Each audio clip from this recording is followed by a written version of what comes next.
So welcome. I think that's the seventh. It's the seventh seminar of our series, and I have the pleasure to have with us Antoine Dussault from the Collège Lionel-Groulx. No, I don't know if I'm talking properly, and from the Centre de Research in Éthique from Canada. And Antoine will talk to us on the possibility of generalized selected effects ecological functions. Antoine teaches philosophy at the Collège Lionel-Groulx, close to Montreal in Canada. Is also research at Montreal-based Interuniversitaire de Recherche sur la science et la technologie and the Centre de Recherche in Éthique. And his research focuses on the philosophy of ecology, environmental ethics, and the philosophy of medicine. We have been exchanging ideas for a long time because we work on the same topics on ecological functions. It's truly a pleasure to have you here with us, Antoine. And please, the stage is yours. Thanks a lot, Charbel. Thanks everyone for being here, and thanks to Charbel for the invitation to exchange ideas with your group. So today I'm going to be interested in generalized selected effects ecological functions. Of course, here I'm referring to Garson's recently proposed account of function, which expands from the classical selected effects theory of function by arguing that functions can be generated by any kind of selection process that operate on appropriate populations and not just natural selection. So I'll be interested in whether such an account of function fares better with respect to ecology than the classical selected effect of account of function, which most philosophers of biology have argued is ill-suited for the purposes of ecology. So philosophers have recently started looking at functions in ecology. This is just a subset of the publications that have been made on the topic. Those function attributions in ecology occur mainly in the context of functional classifications of species or groups of organisms, and more specifically in their classification into functional effect groups, which group organisms or species based on similar contributions to community or ecosystem processes. As I see it, this philosophical discussions of functions in ecology involves two entangled projects, two directions of fit, so to speak. One issue is how ecologists' use of the concept of function informs the function debate in philosophy of biology. It helps fuel the debate between various theories and which ones are most appropriate to account for what biologists are doing. But it also goes in the opposite direction, how the conceptual tools developed in the philosophy of biology can help strengthen the research programs of ecologists, the research programs in which ecologists use the concept of function. As I was mentioning earlier, there's a consensus view or quasi-consensus view that has been reached in discussions of ecological functions that the selected effect theory of function is ill-suited for the purposes of ecology. And one exception is Roberta Milstein's 2020 paper, in which she argues that selected effects functions can be generated from co-evolution between species, does not require community or ecosystem selection. And so ecological functions would be more easy to get than has been assumed in the debate. So I want to say more today about Milstein's proposal. I discussed it in a paper that was published in Philosophy of Science in 2022. I'll leave that aside for today. And what I'll be interested in is another possibility, another route through which one could try to defend the possibility of selected effects ecological functions, which is by using Garson's generalized selected effect of function in this purpose. So the common argument in favor of the consensus view, so against selected effects ecological function, is that ecosystems are not units of selection because they don't reproduce. Therefore, their components cannot have selected effects functions. And of course, here, what is assumed is a standard account of natural selection in which reproduction is necessary for evolution by natural selection. And why the generalized selected effect theory is interesting here is because it grants functions based on mere persistence. Reproduction is not required. So it suggests that perhaps the common argument against selected effects ecological function may assume too rigid conditions for such functions. So that's what I'll be looking into today. And there's an interesting connection to make between this proposal of the possibility of generalized selected effects ecological function. There's an interesting connection with what Frédéric Bouchard and I have argued in our 2017 paper, and what Bouchard has earlier argued in another paper. Because what we've defended is that what ecology needs is an evolutionary forward-looking account of function based on fitness and selection in terms of persistence. So if as Garson argues, selected effects functions can be yielded by fitness and natural selection, or fitness and selection, I should say, in terms of persistence, then this suggests that our whole argument could be tapped on to defend the possibility of generalized selected effects ecological functions. So just to clarify the main difference between the two accounts, the selected effects account is backward looking. So it implies that some item has a function only after it was selected for some effects that contributes to fitness, whereas the evolutionary forward-looking account of functions grants functions to any items that presently contributes to fitness, and so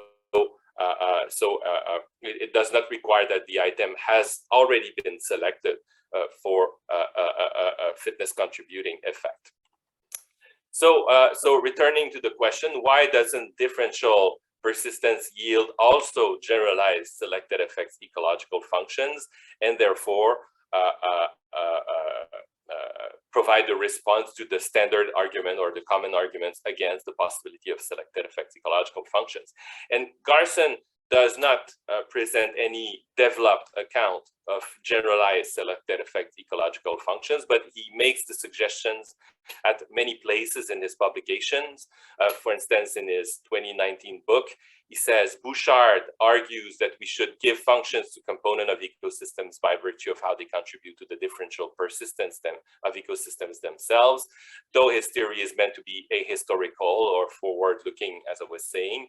And then Garson argues, if Bouchard is right, then GSE, generalized selected effects functions, apply to ecosystem too.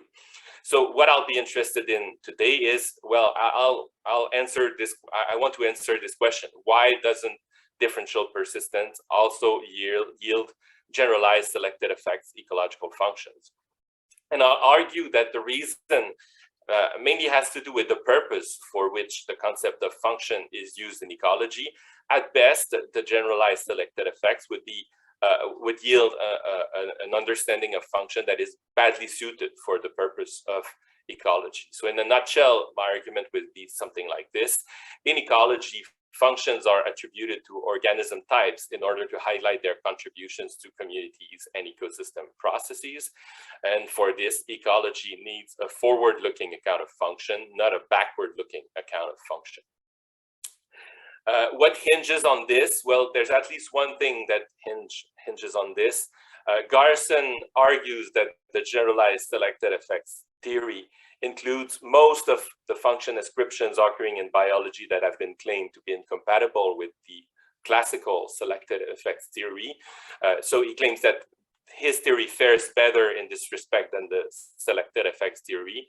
And if what I'll argue today is correct, ecology will prove to remain recalcitrant to the generalized selected effects theory. So there will at least be one biological disciplines in which the standard use of function diverges from the generalized selected effects theory. So my outline for today, I'll first say a few things about the contrast between the classical and the generalized selected effects account of function. And then I'll consider two routes through which one could try to defend the possibility of generalized selected effects ecological function. A first route centered on the idea of community assembly as a generalized selection process. And the second route focused on the idea of ecological functions in relation to ecosystem persistence, which comes close to what Bouchard and I argued in our other paper, but which argues in favor of a backward-looking account of functions instead of forward-looking, as we've argued. So first, the distinction between the classical and the generalized accounts, selected effects account of functions. So the classical selected effect theory argues something like this. The function of a trait is the effect because of which it was retained by past natural selection. And if we adopt standard understandings of natural selection, it implies that only items that are only items that are reproduced or reconstructed over generations have functions. So for instance, my heart is a reconstruction of past hearts that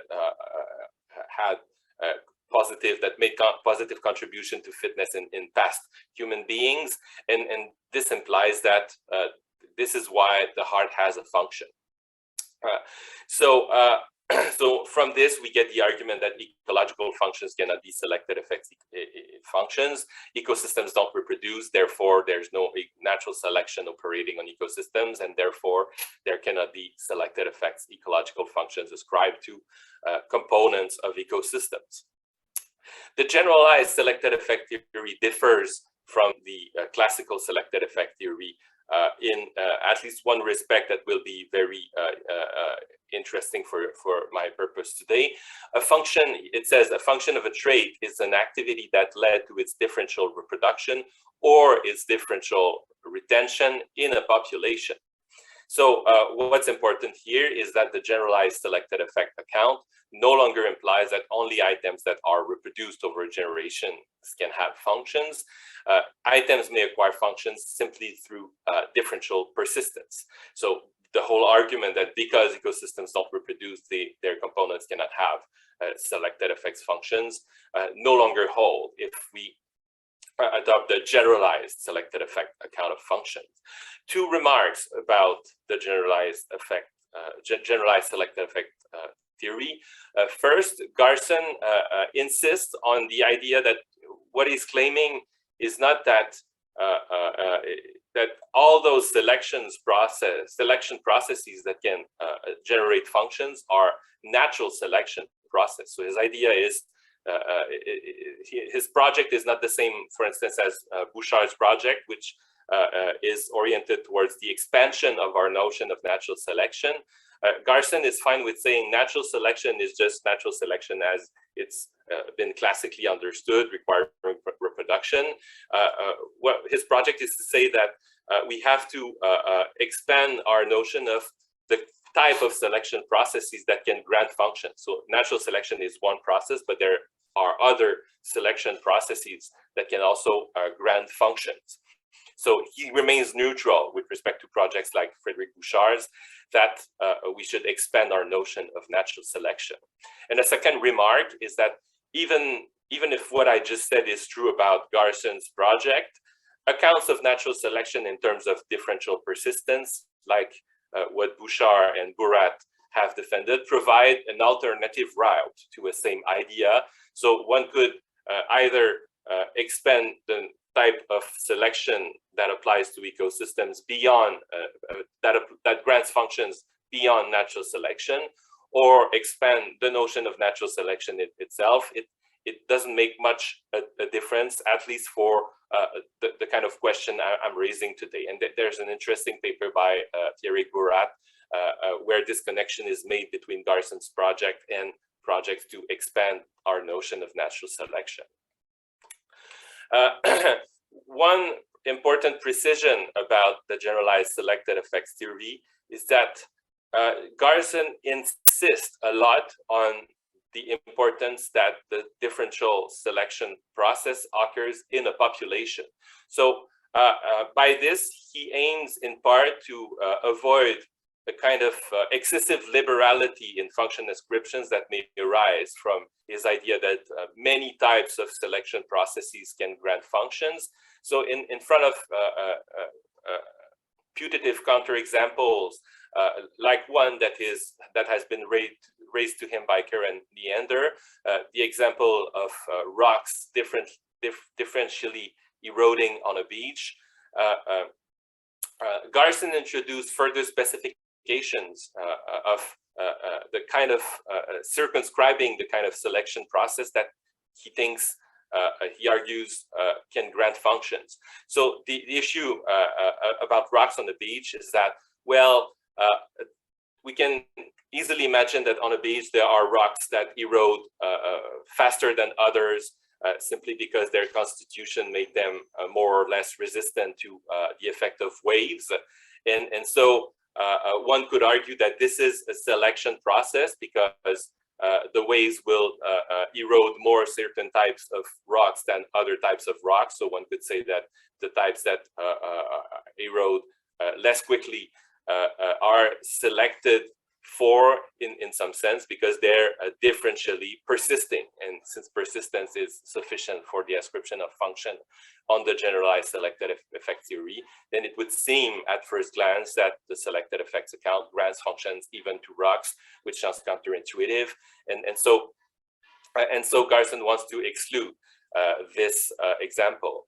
So introduces further specifications of the notion of population that is important for his account. So his idea is that a selection process that can grant function is one that occurs on a population of the appropriate type. And what is a population? It's a set of items that affect each other's fitness through affecting each other's access to resources. And the last part, affecting each other's access to resources, is some specification that he recently added, adopting a suggestion by Schulte in a paper discussing his theory. So Garson has a forthcoming paper where he embraces this suggestion. Another specification is that the members of the population have to be highly connected. So a single member of the population has to interact not just with a few members of the population, but with most members of the population. And he adopts this specification from Matthewson's discussion of populations. So this is meant to restrict the extension, restrict the class of items that can undergo selection process that are of the appropriate type for them to acquire functions. So this is meant to exclude examples like rocks on the beach, which would, he thinks, trivialize the theory.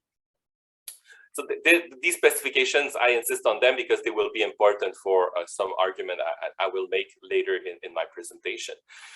So towards generalized selected effect theory of ecological functions, I'll consider in the following two possibilities. First one, generalized selected effects ecological functions through community assembly, understood as a generalized selected selection process of the type described or characterized by Garson. In a second possibility, generalized selected effect ecological functions through contribution to ecosystem differential persistence. In my general point, there will be details with respect to these two possibilities, but my general point will be that ecology needs an account of function that is forward-looking, not one that is backward-looking. So the first route to possible or potential generalized selected effects ecological functions, community assembly understood as generalized selection yielding ecological functions. So to start thinking about this proposal, we have to accept considering multi-species communities as, in some sense, systems that can be understood as populations.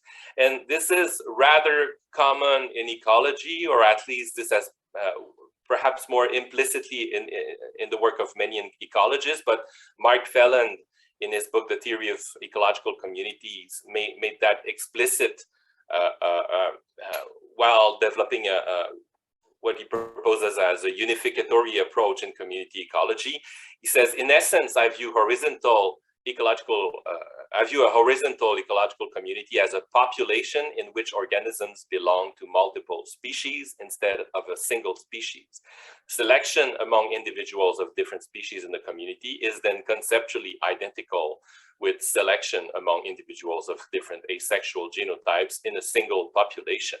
So he proposes to construe community assembly as a kind of selection process, and his project is to show that if we do this, we can import some theoretical tools from evolutionary biology to unify a lot of the work that has been done in community ecology. So if we draw connections between what Felland says and Garson's idea of generalized selection, we could say something like this: individuals that form communities affect each other's fitness through affecting each other's access to resources and are highly connected. And of course, some people, some ecologists, some philosophers of ecology would challenge or not accept this. Some very Gleasonian people will say this is not exactly true about ecological communities. I will just grant it today for the sake of the argument. So let's assume that communities are composed of species that affect each other's fitness through affecting each other's access to resources and are highly connected, and see whether this can get us generalized selected effects ecological functions. So to give a little more details about this idea of a community assembly as a selection process, in ecology, this has been formulated in terms of the filters theory of community assembly. So the idea is that when a local community forms, which you have at the bottom of the graph I reproduced here, it forms out of original species pool that is available around, and it forms through some filtering exerted on this original species pool, and this filtering process is somehow equivalent to a selection process. So a first filter is dispersal. Are the species able to move to that local community location? Then there's the abiotic filter. Are the abiotic conditions appropriate for the species? Then there's the biotic filters. Is there competitors that will prevent the establishment of some species or some predator? Is there some facilitation that will help some species established? So the idea is that those filters will determine which of the species that are part of the regional species pool end up being part of the local community, and there's a sense in which this is a selection process. This is probably not natural selection, but let us remember that for Garson, it doesn't matter whether it is natural selection. The importance is that it's a selection process that meets the two conditions I discussed earlier. So this would mean that organisms that form communities have generalized selected effects functions, or their traits have generalized selected effects functions. Those species or those organism types are part of the communities because of traits that were retained in some selection process. So now we could make that suggestion of a definition of generalized selected effects ecological function. And ecological functions would be an effect of a trait that explains why a type of organism was selected to be part of a community. And I have qualms with such a proposal, even though it's, to me, it's quite consistent with the account of generalized selected effects functions that Garson is doing. A first objection as I would raise is that selection understood as assembly or filtering is not sufficient for the possession of an ecological function by a type of organism. And the reason is that filtering is selection of organisms or organism types based on their ability to thrive in the community. So it's based on their ecological requirement. And if we remember the purpose for which functions are ascribed by ecologists, we'll see that this filtering based on ecological requirements is only indirectly connected with functions that the organism types fulfill in the community or ecosystems, that is contributions to community and ecosystem processes. They're selected based on traits that determine their requirement, but their functions are determined not by traits that determine their requirements, but by traits that determine their effects on the community and ecosystem that contributes to community and ecosystem processes. So at best, functions as understood by ecologists would be side effects of the effects based on which filtering selects them to be part of the community. And one may respond that, well, okay, theoretically this is interesting, but in practice it doesn't make a huge difference, because sometimes, and perhaps often, there is some correspondence between effects that enable an organism to thrive in a community or ecosystem and effects that contribute to community and ecosystem processes. I found this quote from Sterelny and Griffith's 1999 textbook on philosophy of biology. They say different occupants of the same niche, so different type of organisms that have the same requirements, make similar contributions to the functioning of the community. Different, excuse me, I'm not saying the text because it's hidden. All the different dungivores make similar contributions to the overall organization of the community by breaking down dung and recycling nutrients in it. In many different forest communities, there are roles for fruit-eating species. These species vary widely. Bats, birds, mammals, and lizards all eat fruit and hence disperse seeds through the landscape. So one could argue that there's some correspondence that the traits that have side effects that contribute to ecosystem functioning are also traits that determine whether some organism types will be selected to be part of the community. But it's important to emphasize that although there is such correspondence, sometimes, and I would argue many times, there isn't. For instance, not all fruit-eating organisms disperse seeds, only those that do not destroy the seeds. And Blondel, in a very interesting paper in which he contrasts the notion of functional group and the notion of guild in ecology, and argues that it's important to distinguish them, gives some examples of this and highlights this possibility. And based on this, argues that the two concepts must be distinguished. Guild being something that determines whether an organism type is able to maintain itself in the community, and functional group highlighting its contribution to ecosystem processes. And from this, we get a sense of the importance ecologists ascribe to the distinction between functional response groups and functional effects group, which matches a little, and I would say a lot on with Blondel's distinction between guilds and functional group, which I was alluding to 1 minute ago. So functional response groups, groupings of organisms based on their ability to establish under similar ecological conditions, so groupings based on their requirements, and functional effects groupings based on their ability to achieve similar contributions to community or ecosystem processes, that is, similarities in functional roles, contributions, roles, functions that they achieve in the community. And ecologists have argued that it's important to make this conceptual distinction because in practice, many organisms that belong to some response group will not belong to the same effect groups and the other way around.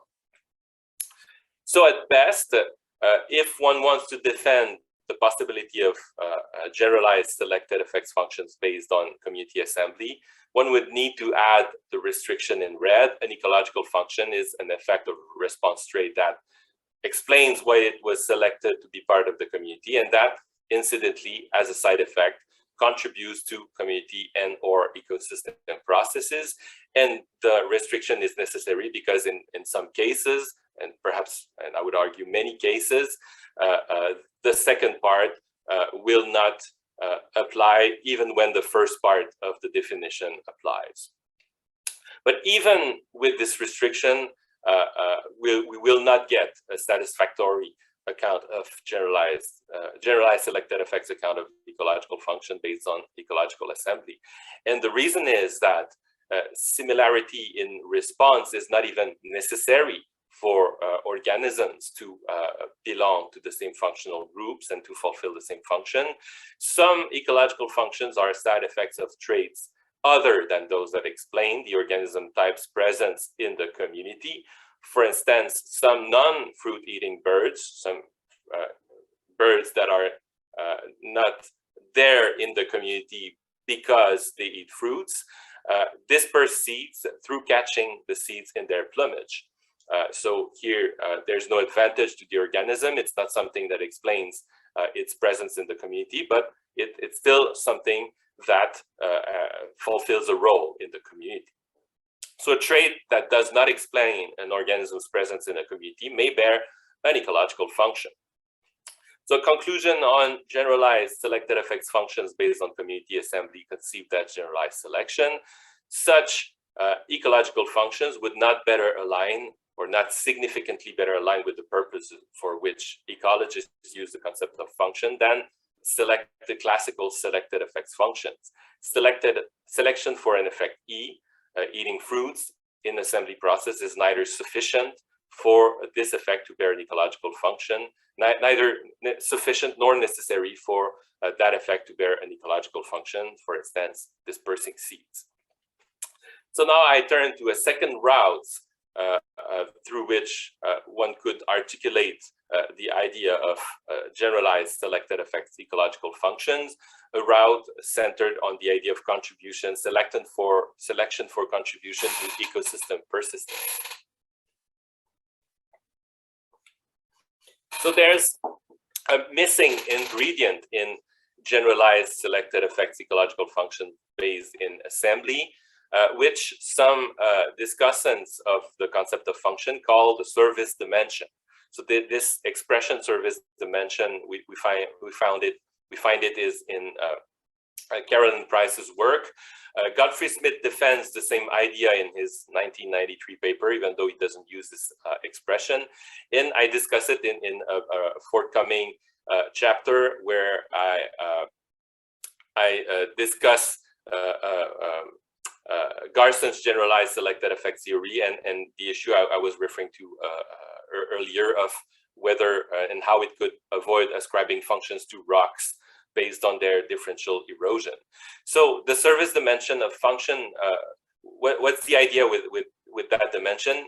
The idea is that for an item to acquire a selected effect function, it must be selected not in a standalone manner, but selected for a contribution to the fitness of a system of which it is part or with which it is related.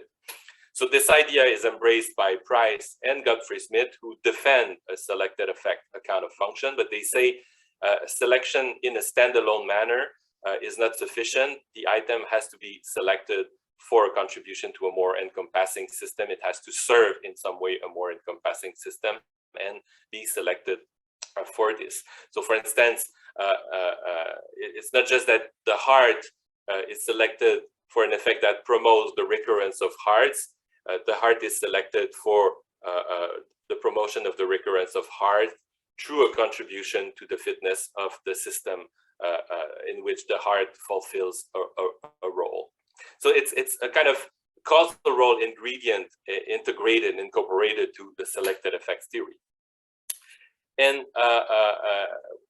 an interesting note about Garson's articulation of the generalized selected effect theory is that he does not seem inclined to incorporate a service dimension into his generalized selected effect theory, which makes assembly-based generalized selected effects function more in tune with his theory. So the route that I just discussed and excluded is more in tune with the way he presents his theory, I would say, than the other route that I'm going to discuss now, which is focused on contribution to ecosystem persistence and integrates a service dimension into the generalized selected effects ecological function theory.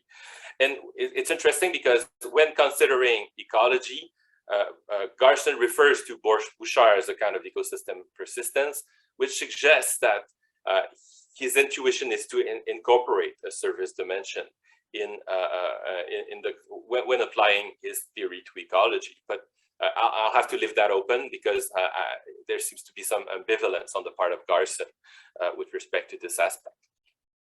So why am I discussing this service dimension of function? Because incorporating it in a generalized selected effect ecological function would provide something that was missing in the previous route that I discussed. It would provide a direct link between ecological functions and community and ecosystem processes through the idea that these processes are ones that contribute to the persistence of the ecosystem. So the definition of function that we would get is something like this.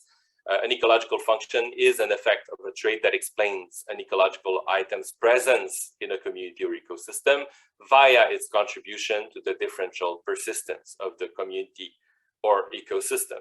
And here, it seems to me, and I'd like to see what people here think, but it seems to me that what we get is an account that significantly converges with the organizational account that Charbel and others have been defending in some papers.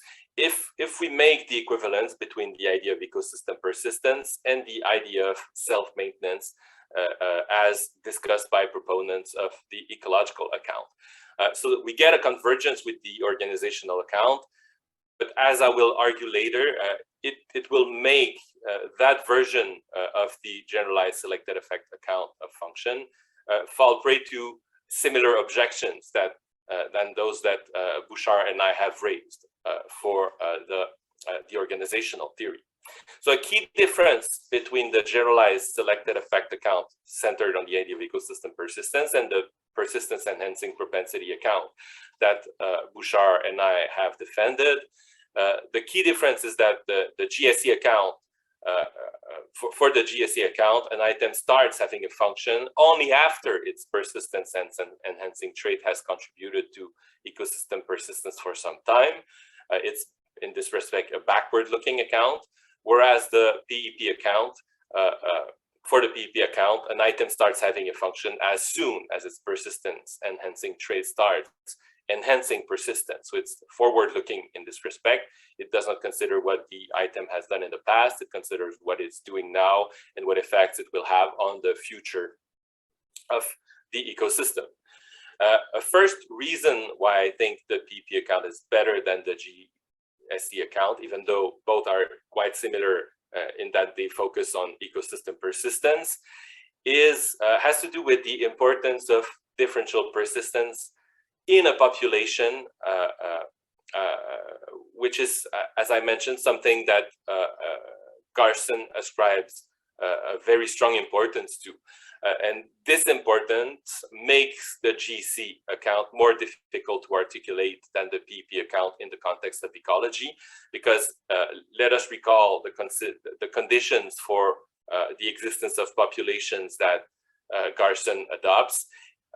It's not clear that there are populations of ecosystems that, in line with Garson's criteria, affect each other's fitness or affecting each other's access to resources. The idea of populations of ecosystems is just from the get-go, it looks problematic. And it's not clear that there are populations of ecosystems that are highly connected. On a PEP account of functions and an account of natural selection in terms of differential persistence applied to ecosystems, it seems that we have to adopt a very liberal account of the idea of differential persistence. And I'd have to talk more with Frédéric Bouchard about this, but my sense is that in the end, one will have to adopt a kind of a notion of differential persistence in terms of counterfactual. The ecosystem has become more persistent than it would have been if some modification has not occurred. And this is clearly more liberal than what Garson wants to have when he adopts these conditions for populations. So that's a first issue, but perhaps Garson could give up the population criterion in the context of the generalized selected effect account applied to ecology. So that's why I'm now going to turn to another issue, I think, with the generalized selected effect account, and it will sound familiar to many of you.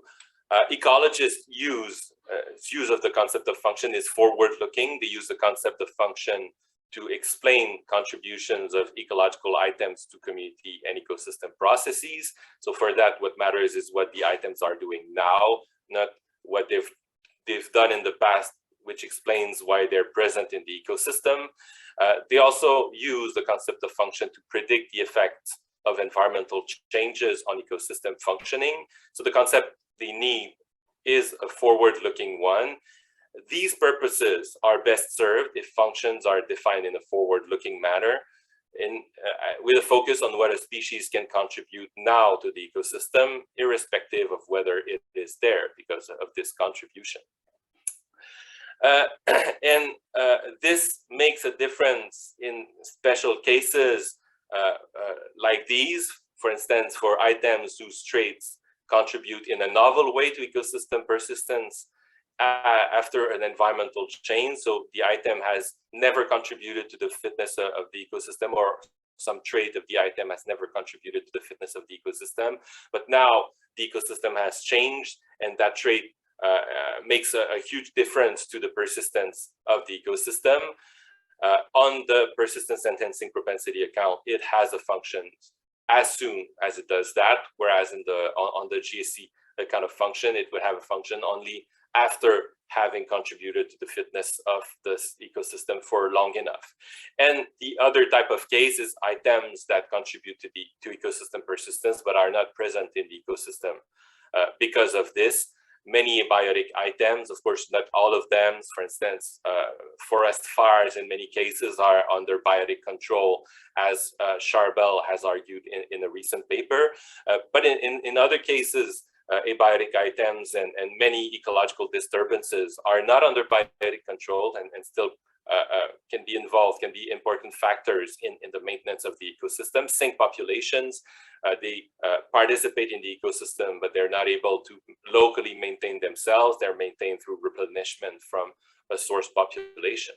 And of course, a proponent of the GSE account could tap on the responses made by proponents of the organizational account to Dussault and Bouchard's criticism, which have raised the exact same counterexamples in a previous paper. But my response to this would be that, well, such response would be acceptable ones if one is already committed to a GSC account of function, or for that matter, the organizational account of function, then these responses will look satisfactory. It saves the account from putative counterexamples. But still, I would say that if one is not already convinced by the account, that there's no independent reason to accept them, or at least such reasons would have to be provided. And one issue I would have is that such responses would ultimately force on ecology a backward-looking account of function, whereas ecology as research program has been using and needs, I would argue, a forward-looking account of function. And to make my point clear, because here I'm somehow appealing to the standard use of ecologists to make my argument, and there's the issue of whether philosophy of science can make advice as to how concepts should be revised in the practice of scientists. So my point is not just that, well, ecologists use function in way X, or ecologists mean X by function, therefore we should just focus, we should just stick to that use. And my point is not just to describe what ecologists have in mind when they use the concept of function. My point rather is that the purpose for which the concept of function is used in ecology calls for a definition X, a definition that is forward-looking. And to illustrate this, the case of abiotic items is useful. Ecologists use function, the term function, much less routinely in reference to abiotic items than in reference to organism types. But since both cases are consistent with the purpose for which they use the concept, I would argue that it is perfectly fine and desirable that ecologists use increasingly the concept of function with respect to abiotic items. So my point is just not just to describe their use, is to understand the purposes for which the concept is used, what aim it serves in the context of their research program, and then identify the definition of function that is the most suitable for that purpose.